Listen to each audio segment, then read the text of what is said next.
up a summary of what happens this week. Yitzchak and Rivka prayed for children. It was only after 22 years of marriage, Rivka fell pregnant. Rivka was advised by Hashem that her exceedingly difficult pregnancy was due to the fact that she had twins. And there were twins with two nations that were struggling in her womb. That was why she was suffering such a difficult pregnancy. When she finally gives birth, the twin boys, one is hairy, ruddy, and his name is Esau, and the second born clutching his brother's heel.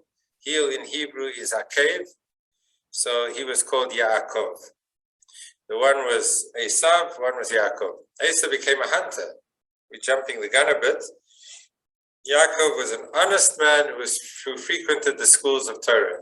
Two children from the same parents, the same womb, and they're on different trajectories, different lifestyles, different needs, different priorities in life, completely different. Yitzchak happens to favor Esau, and Rivka happens to favor Yaakov. So now the difference between the children is also resulting in a difference between the approach of the mother and the father. They're on different planets. They actually see different potential here. Then suddenly there's an episode of a hungry Esau comes back from the field. He's had a difficult day hunting, and he pleads with Yaakov to give him some of the stew that he was cooking. So it came down to a good plate of cholent or plate of soup, and Yaakov says, I agree, I'll provide you all the food that you're wanting, except what I want in exchange is your birthright. You came out before me, so therefore you are the firstborn.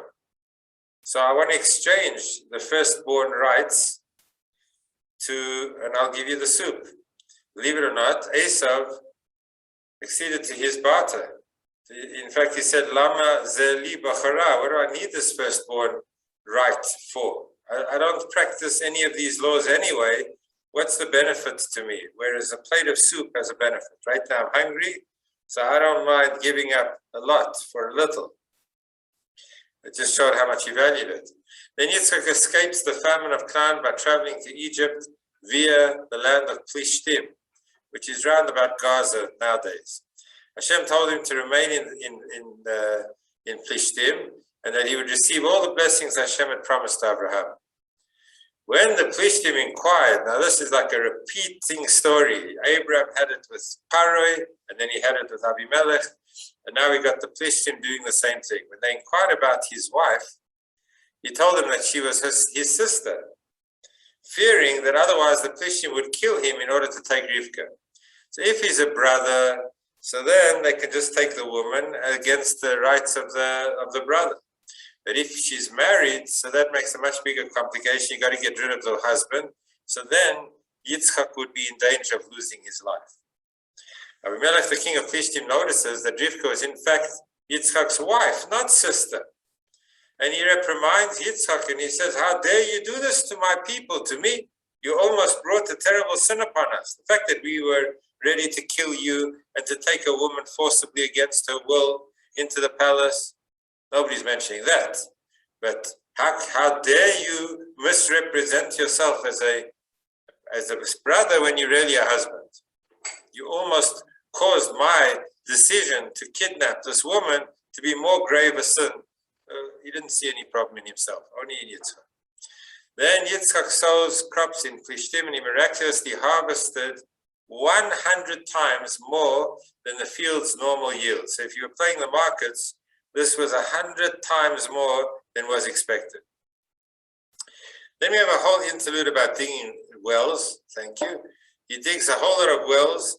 He redigs some of the wells of Abraham, and he digs new ones. Somehow the feature of wells has to be understood because there's too much attention given to the wells. So let's come back to that. Then an envious Plishtim caused Yitzchak to leave. They're not happy that he's doing so well in their midst. This is also a little familiar, right? The Jews are doing too well. So he now chased away and he settles in Gerar Valley. The Plishtim contested his ownership over the wells that he dug there. So now again the wells feature, but this time is a point of contention. Who owns the wells? Who do they belong to? Are they mine or are they yours? And then the third well he dug was uncontested. Somehow these wells have to be understood because there's too much attention that's given to them. Then Hashem appears to Yitzchak and he blessed him and he shows him that he would always be with him. Avimelech and Yitzchak enter into a peace treaty, and Yitzchak's servants dug another well. Okay, you definitely have to understand the well. Now, at the age of 40, Esau married 2 wives. These wives were idolatrous. They served idols, and they caused a lot of anguish to Yitzchak and to Rivka. Yitzchak was now blind, different reasons why. He tells Esau, I want to give a blessing. And this is how we're going to elicit the blessings, the famous story of how Yitzchak gives blessings to his children. But he says to Esau, in order to be worthy of the blessings, what I want you to do is go and hunt food for me. And then when you come with the food, with a good supper, I'm going to give you the blessings. Rivka overhears the instruction. She advises Yaakov to don Esau's clothing and to trick his father, Rivka's husband Yitzchak, into blessing him instead of Esau. We have to come back to that. What's going on? What do you mean trick? Misrepresent yourself. Rivka prepares meat. So instead of going to hunt, this was the shortcut. She did a quick meal, and she took hairy goat skin, which was similar to the skin of Esau, and puts it over Jacob's smooth arms and neck. So now he's disguised as Esau, and he's coming with food that was prepared very quickly in the kitchen rather than the hunt. Yaakov presents himself as Esau to Yitzchak, who then eats from the repast that Rivka had prepared. Isaac, who now thinks who's in front of him is Esau, but it's in fact Jacob, he blesses Jacob with the dew of the heaven and with the fat of the earth. Mital hashamayim mishmanei haaretz, and granted him mastery over his brother. So in actual fact, Yitzchak thinks he's giving it to Esau, but he's giving it to Jacob.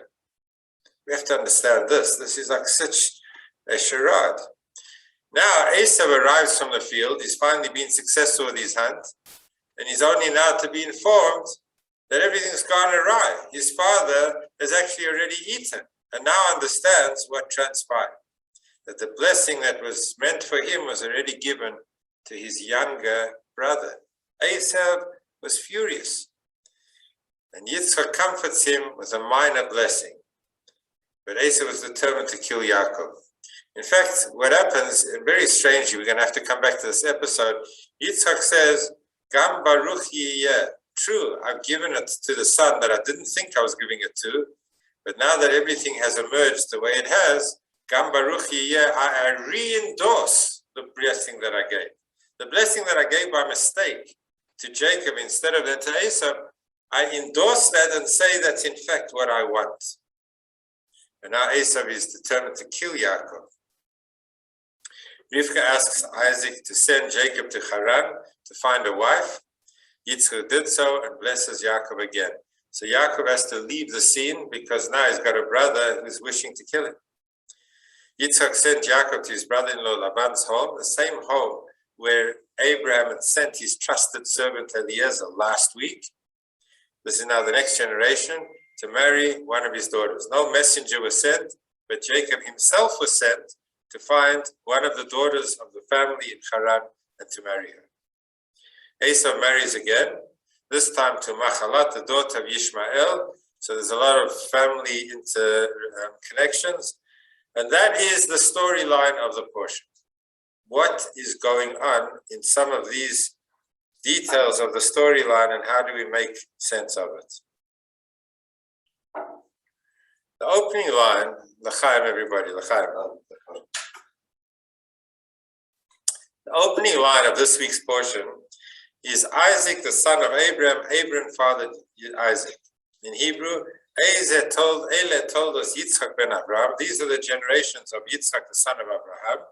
Abraham holidat Yitzchak. Abraham gave birth to Yitzchak. What is the verse telling us twice? We want to tell you the generations, the storyline of Yitzchak. That's clearly the introduction. But what does it say? Who is Yitzchak? He's the son of Abraham because Abraham fathered Yitzchak. Well, if Abraham fathered Yitzchak, then obviously he'd be the son of Abraham. What is the double expression? Isaac, the son of Abraham, Abraham, the father of Isaac. So there are a few commentaries which I'm presenting. The one is from Rashi, and he says that this was not just a father-son relationship, but much more than that. Hashem formed the countenance of Yitzchak to resemble that of Abraham. They looked identical. Why? So that all the cynics might attest that Abraham had fathered Yitzchak. Why would anyone think not? Well, remember the story. Abraham was 100 years old when he gave birth to Yitzchak. So there were many cynics who said, well, even though Sarah was also an older woman, she was 90, but who knows, maybe this boy is not from Abraham after all. So Hashem put an absolute splitting image into the features of the son of Yitzchak, who looked exactly like his father. So these are the generations of Yitzchak, the son of Abraham. Abraham gave birth to Yitzchak, repeated to tell us that they actually looked identical, so everyone could testify to the fact that it was Abraham who gave birth to Yitzchak. That's the simple explanation given by Yitzchak. On a more mystical level, there are two different strengths. Well, let's get to that first. First, the Midrash. The Midrash says that the reason why it's repeated is to tell us that Yitzchak was the son of Abraham. Abraham was the father of Yitzchak. Sometimes children are able to pride themselves in who their parents were. I'm the son of, my father was a very special man. My parents, my mother, my father, special people. I'm so proud to be their children. But the parents are not so able to pride themselves with the children. The children are not such good guys. Sometimes the relationship and the praise that exists between generations is only one dimensional. It's top down or down up. Sometimes children are very proud of parents. Parents are not proud of their children. Sometimes the other way around. Parents are proud of their children, and the children are not so proud of their parents. It could be that the father loves his child, prides himself in the child, and the child looks at the father and says, "You're not really relevant to me. You're from the old school. I can't relate to you." The father relates to the child, but the child doesn't relate to the father. So according to the Midrash, that's the repetition. These are the generations of Yitzchak, the son of Abraham. Abraham gave birth to Yitzchak, telling us that there was a two-way relationship. Just as much as Yitzchak prided himself in being the son of Abraham, Abraham prided himself in being the father of Yitzchak. They enjoyed each other's strengths equally. That's a beautiful blessing, that parents should see the strength of children and that the children should see the strengths of their parents. And it's not just one dimensional. Now comes the more mystical insight, and that is that they represent two different themes. Abraham and Yitzchak had the same mission, to serve God, but they were very different personalities, and we're going to try and trace some of the differences in the personalities. Abraham represented and mastered particularly the feature, the characteristic of chesed, of kindness. As opposed to Yitzchak, not as opposed to, but as distinct from Yitzchak, whose main feature was discipline, boundaries. And there are many different ways that these two features express themselves. For example, Abraham was the generous benefactor who constantly gave. He gave to the strangers, he gave the people who came to his home. He was always giving. He said, I want to help everybody around me. Yitzchak is the well digger, and we're going to come back to the wells, but just touching on it right now, digging a well means I'm not going to give you water. I'm going to give you the means to find water. Long term, that's going to be much better serving your need because you're not going to be dependent on me being your benefactor. I'm going to help you find the strength in your own environment. I'm not going to bring you water. I'm going to help you dig your well. They both represent different approaches. The one is to generously give, and the other one is to say, no, I'm going to challenge you. I'm going to demand of you, but ultimately I'm going to give you the ability to bring your own water. Likewise, the differentiation that Abraham traveled many different countries, Yitzchak, by great contrast, never left Israel. He was about boundaries, about holiness, about sanctity in its place, limiting space, place, travel. Abraham was boundless, reached out to everyone, reached as far as he possibly could. So we see in the first two of the 10 attributes through which Hashem created the world, Kabbalistically we talk about chesed and gevura. Chesed is kindness, gevura is severity or discipline. Two different, in fact, contrasting approaches. But the verse is saying, Eile Toldot Yitzchak ben Avraham, Avraham ledet Yitzchak. There was such a close relationship between the approach of Abraham and the approach of Yitzchak, different as they were in method, they were equal in purpose.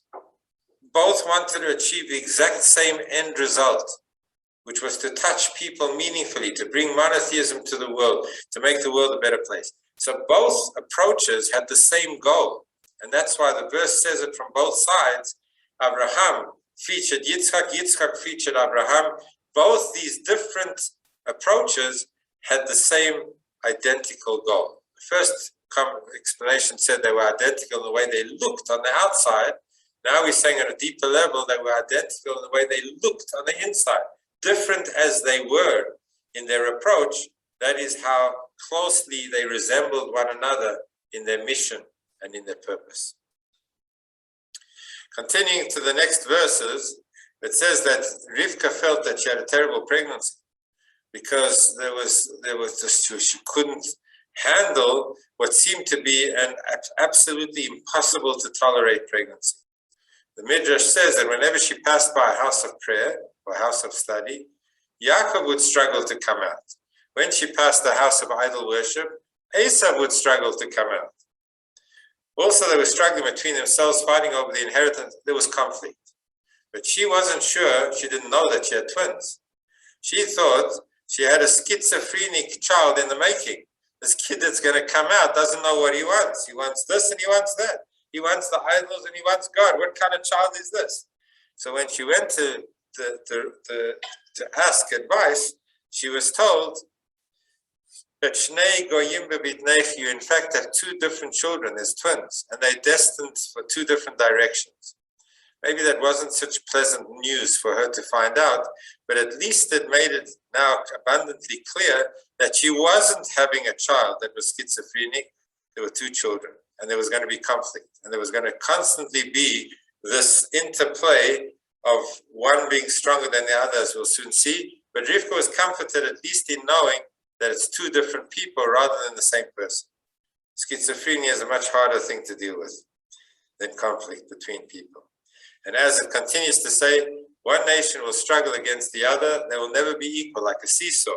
When the one rises, the other will fall, and vice versa. And we know that there was a general statement said in the Talmud that Esav sonel Yaakov, Esav hated Yaakov. That is the phenomenon of anti-Semitism.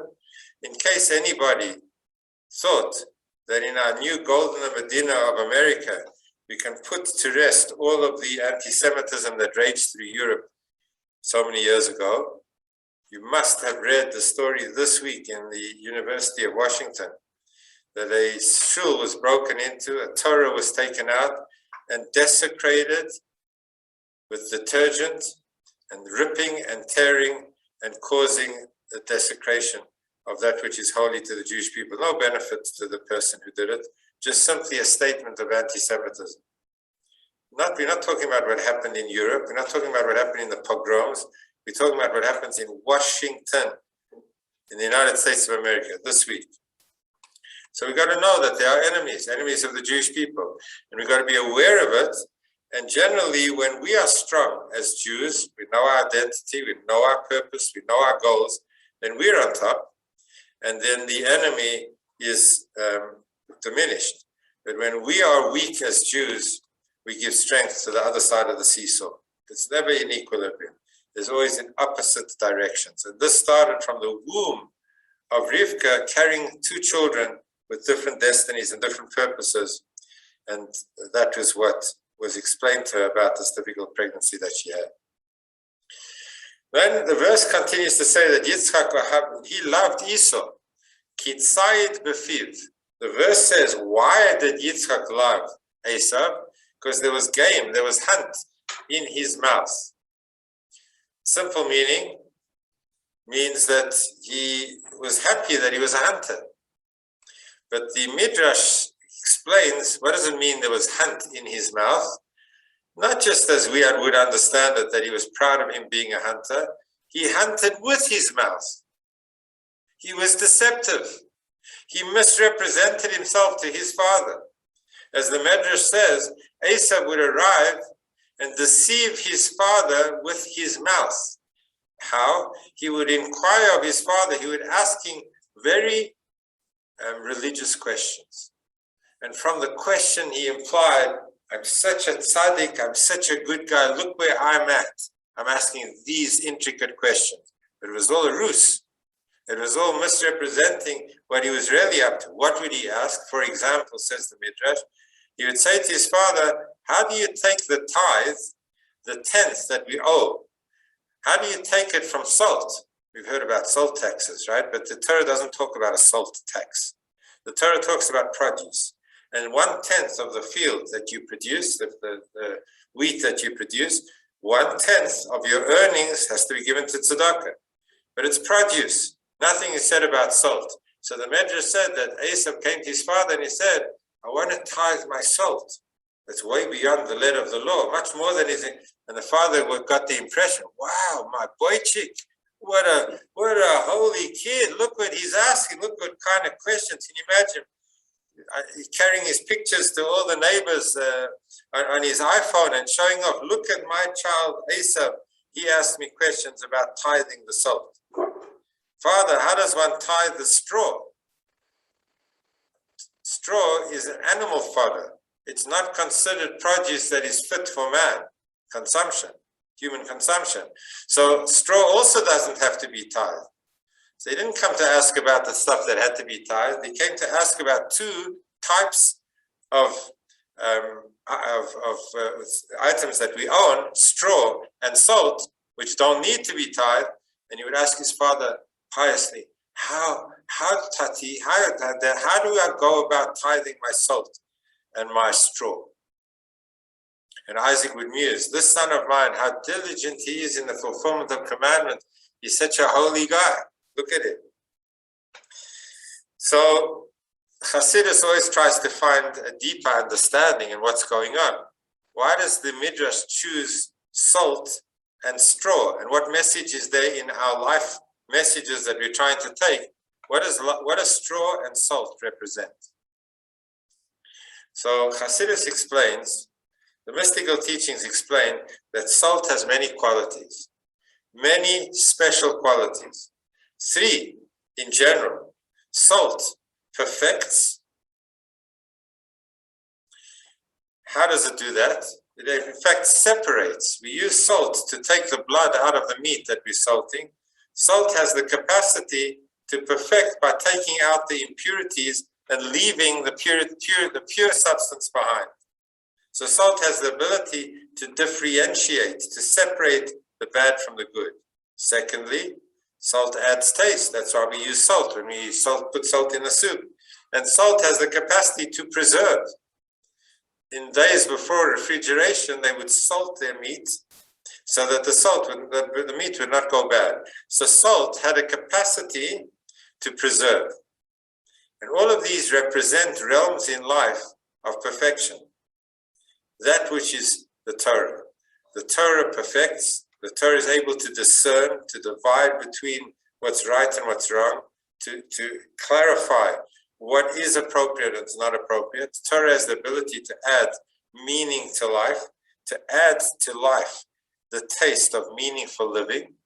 And Torah has the ability to preserve a single moment into an eternity by the fulfillment of a mitzvah.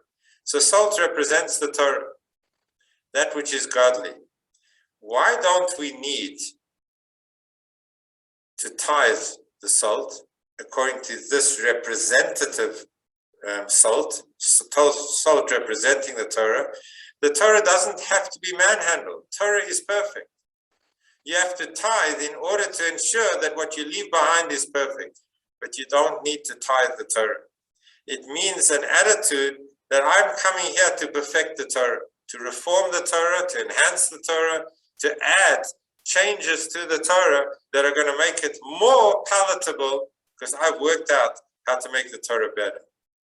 And of course the answer is there's no tithing of the Torah. The Torah is as it is. The Torah remains. Don't think for a moment you're going to perfect the Torah by tithing it. The other extreme completely from salt is straw. Straw is subhuman. If salt represents that which is transcendent of the human experience and therefore does not need to be tithed, the straw is representative of that which is beneath the quality of a human being. It is animal fodder. It belongs to the realm of the animal. And here two people say, maybe we can tithe the straw. True, it looks like it's animal-like. It's the behavior that belongs to the animals. But maybe if I tithe, maybe if I give a bit of tzedakah, then my animal-like behavior, like for example, stealing money, beneath the dignity of a human being, inappropriate, a sin. But maybe if I take tithe from it, I will improve that which I've stolen, and it might become holy. So it's the two opposite ends of the spectrum. That which is higher than the realm of man, don't touch. You don't need to perfect it. And that which is lower than the realm of man, don't think that by giving the tithe, you're going to now be able to transform what is inappropriate into that which is holy. It's only in the middle ground, that which has been given to man and is appropriate to man. There we want to try and perfect the money that we earn by giving tzedakah. But don't go into the realm of the animal, and don't go into the realm of the angels or the Torah, the extreme. Don't go to that which is higher than man, and don't go to that which is lower than man. And that was what Esau and what he represents was trying to present, was how do you extend the tithe element to that which is godly and to that which is animal. And of course the answer is no, you don't need to tithe either of those, but somehow Hitzai Befiv Esau, according to this interpretation, but we're going to go through much deeper insights into this whole misunderstanding of Esau, but according to this interpretation, he deceived his father by asking him very holy questions, and that way he misrepresented himself. Very quickly, Jacob is cooking. What's he cooking? He's cooking a stew. It was the day that Abraham had died, says the Gemara. And Yaakov had made a broth of lentils. Do you know that when we come back from a funeral today, the custom for the mourners, the direct mourners, is to be given bagels and to be given eggs or something that is round. Because the message is that life is not a number game, a number line that starts at 0.1 and ends at 120 or whatever number. Life is not a line that is numbered. Life is a circle. A circle doesn't have an end. It's all about cycles of time. And what we see as the end when a person passes away is actually a continuation of the journey of a different form. There's always continuation. There's always a circle. Where does that custom trace itself back to biblically?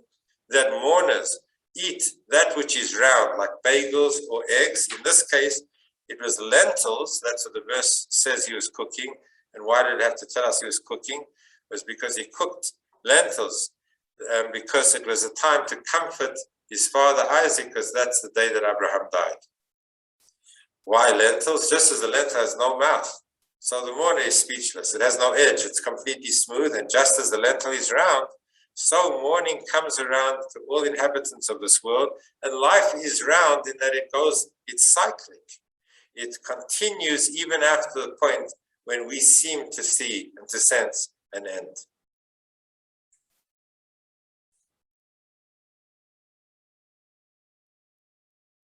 Okay, I want to try at least touch on two more points, and one is quite fundamental. Why is Yitzhak constantly digging wells? We said that it must have a message. The fact that the names of the wells are put into the Torah, that he dug this well and he called it Rehovot, and he called this well the other name. And this well they fought over, and this well he redug, and this was Abraham's well, and he said, what is the concept of a well? So very briefly, we know that in the water that is given to this earth, there are two distinct realms of water. There are bodies of water that Hashem puts into this world and are obviously placed by God. Human beings had nothing to do with in creating that body of water. What would be examples of that? The oceans, the seas, the rivers, the lakes. Why is the water there? Because Hashem put it there. Why is it running here and not there? Because Hashem made it run over here. Human beings, but then you have other bodies of water that are manipulated by man. For example, swimming pools, dams. Suddenly there's water that's captured in a certain place. Why is the water here? Because man built a wall, and that's what kept the water in that place. It's not like a lake that it just happens to be there. Man manipulated the world to achieve that body of water. Canals versus rivers. Rivers just flow because Hashem made them flow, but canals are when human beings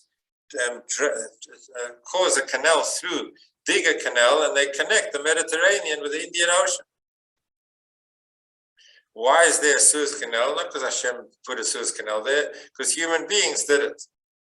So we generally divide all the water that is the sustenance of a human being into two realms. What is obviously placed there by God and what is obviously affected by man.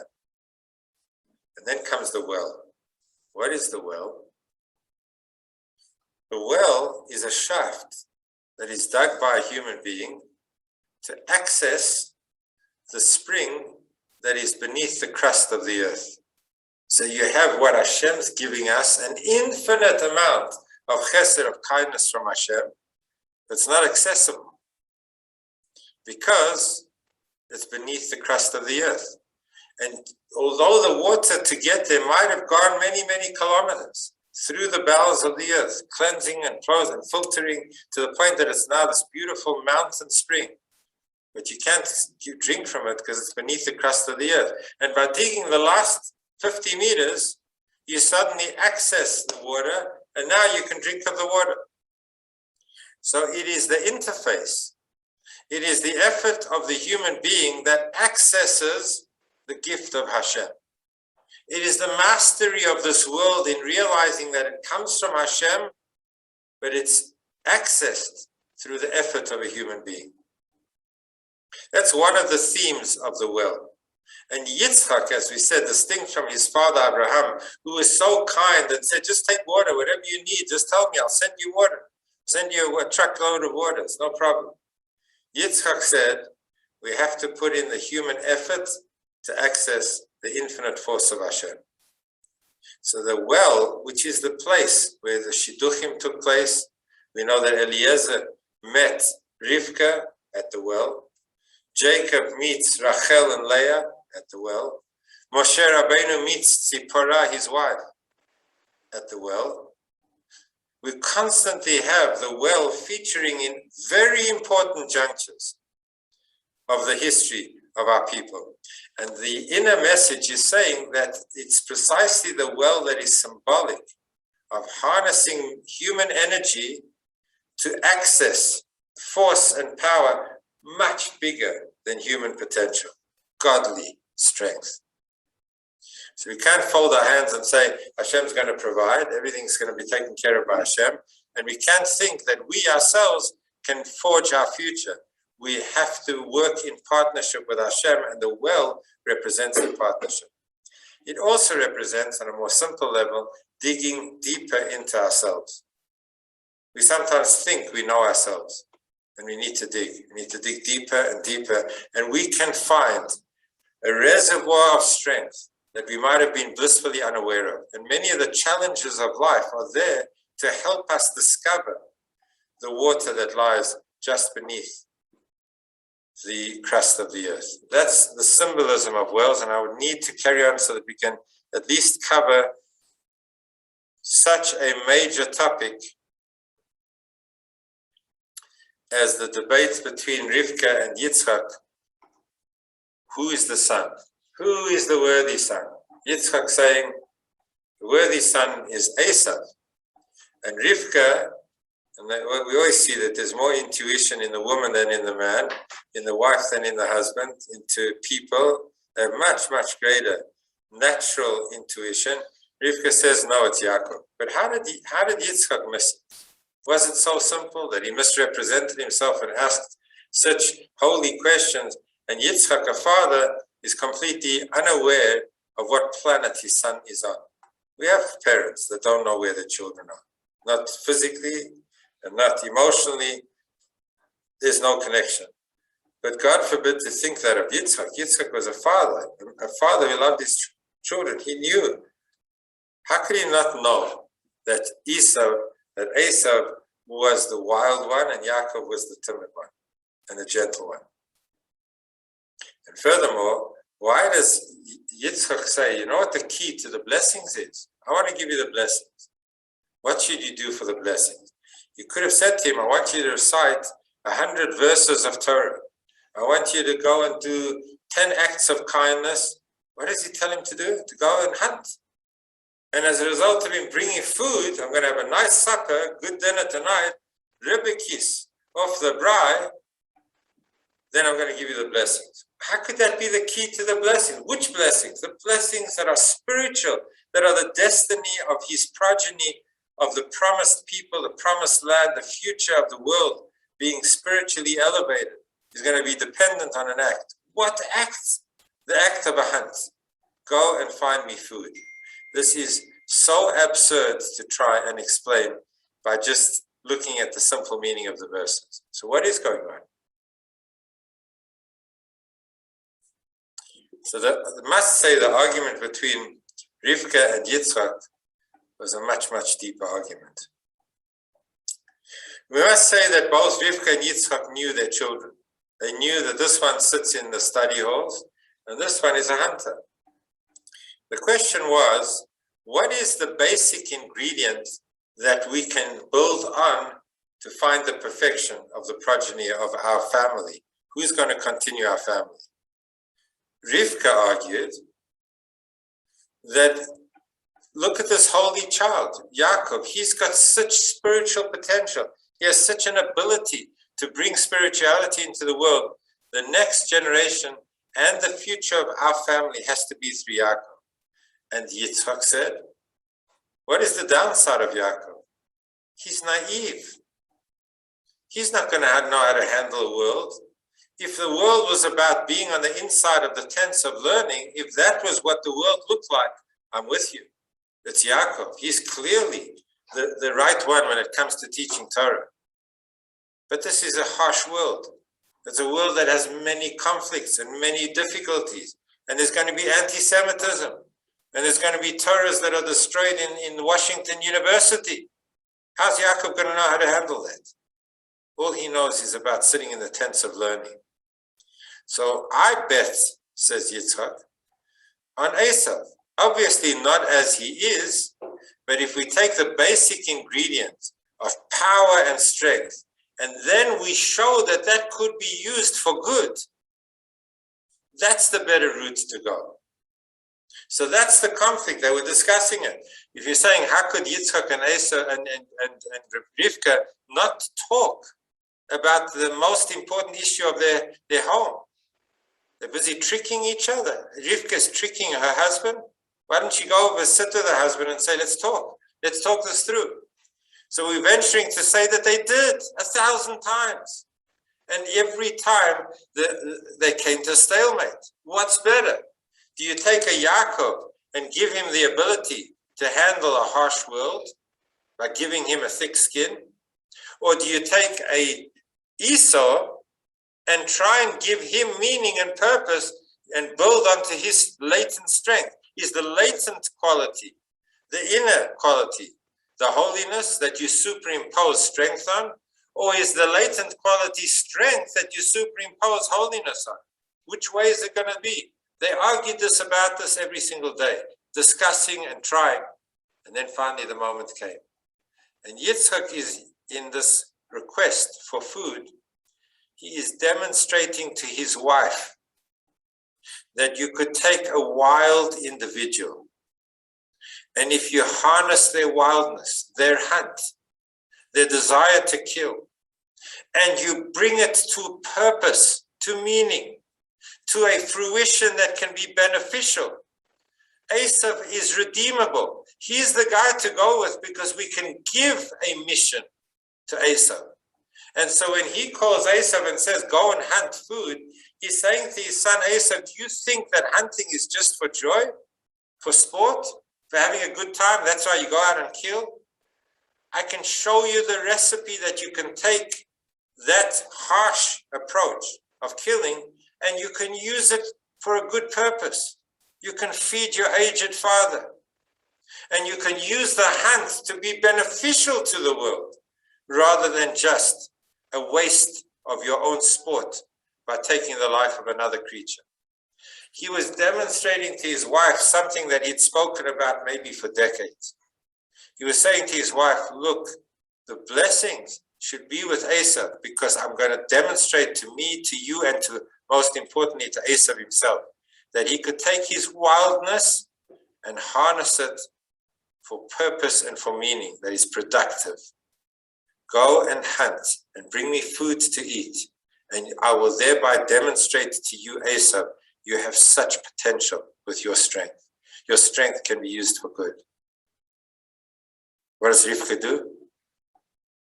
She says, my dear husband, I'm going to demonstrate, because we've never achieved this through it. I'm going to demonstrate that Yaakov is the right avenue to go. He's holy. He has all of the inner requisite qualities to be the father of our people. But what are you worried about? That he's naive? That he's going to be overwhelmed? That anti-Semitism is going to make a softie like Yaakov not be able to stand up to a world of Esau where people are hunting and people are killing? How's he going to survive all of this? I'll show you how. To superimpose onto the holiness of Yaakov the deceit of this world is putting superficial, external signs of Esau on him to be able to meet the world on its terms. He can stand up to Esau, don't worry. I'm going to show you how he's going to beat Esau at his own game. He's going to be able to trick Esau and beat Esau even in his game. You think that he's a pushover, that he can't take care of himself. I'll show you that it's far better to take the inequalities of holiness and superimpose on that the misrepresentation of a world, the difficulties of a world that has to deal with such harsh realities. I can show you Yaakov standing up to Esau. And that's a better direction to take than to take an Esau who is inherently rough and try and superimpose purpose onto him. That debate was played out in the moves of the parents and their children. Yitzchak taking Esau and saying, go and hunt and bring me purpose and a meal, and Rivka taking Yaakov and dressing him up in Esau's clothes. It's better to have the inherent quality of holiness and to dress up externally when you need to. And that is when a Jew, I think of this when we see young Jewish soldiers in Israel. And it's called the Tzva Haganah Israel, the Israel Defense Force, there to defend our people. These are young Jewish boys and girls. The last thing they want to do is kill. But what we have trained our IDF to do is to say, if we need to fight, we can fight better than you. That's not what defines us. We don't want to have a world of killing. If you give us any peaceful moments, we'll be creative. We'll bring computer chips to the world. We'll bring Torah to the world. We're going to produce things in Israel that are going to be beneficial to the whole world. That's where our heart is at. But if we need to, we can dress up. We can put on the soldier's army for uniform if we need to. But that's Rivka's approach in saying that's not the inherent definition of the young man or woman. It's only the external clothing that is being put on because that's the demand of the moment. And that is the only way that I believe we can make sense of this charade of dressing up, of misrepresenting himself, of Yitzchak thinking it's Esau and she thinking it's Yaakov, and the hunt and the clothing of Esau that Yaakov puts on. there's a very, very serious debate taking place, and each parent trying to demonstrate their understanding of which child is going to be able to survive the world. And ultimately, what does this portion tell us? That Yaakov merited the blessings, and when Isaac, the father, finally realizes when Esau arrives that he'd given the brachas to his wife's preferred child, he thereby realizes that his wife was right. Yaakov can outwit Esau. I don't have to worry about my child who's used to sitting and learning in the yeshiva surviving. He has tremendous strength if he's called upon to do it. Gam Baruch Yeh, I endorse the blessing. I recognize my wife was right. I endorse the blessing that I gave to Yaakov.